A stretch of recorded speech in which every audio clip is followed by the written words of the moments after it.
One of the most common things you hear as a Catholic from other Christians is, well, where does the Bible say that?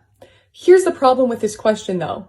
It relies on a presupposition that everything you believe must be found in the Bible, even though the Bible never says that.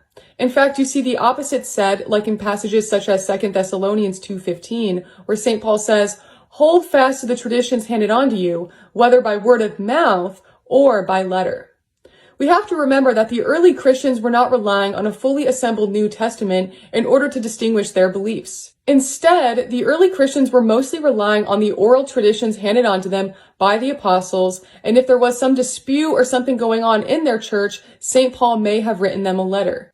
Now, there were some epistles referred to as the universal epistles that were more broad, and they were passed around among surrounding churches. But in general, until more copies of these manuscripts were produced, and really until the Vulgate translation was produced by St. Jerome, they didn't have access to fully assembled manuscripts of the Bible. And this is why when you look at early Christian writings, they really emphasize the apostolic tradition that was preserved by the churches and handed on through the generations. For example, in the writings of St. Irenaeus in the late 2nd century, we see him pose a hypothetical question, well, what if the apostles had not left us any writing? He then answers that we would hold to the tradition that has been preserved by the churches. And in a multitude of other passages, St. Irenaeus emphasizes this apostolic tradition that has been preserved by the church and handed on. And we see this in countless other church father writings as well. So not only is the claim that everything you believe must be found in the Bible against the scriptures, but it's also contrary to how the early Christians operated historically. So next time someone asks you, well, where is that in the Bible?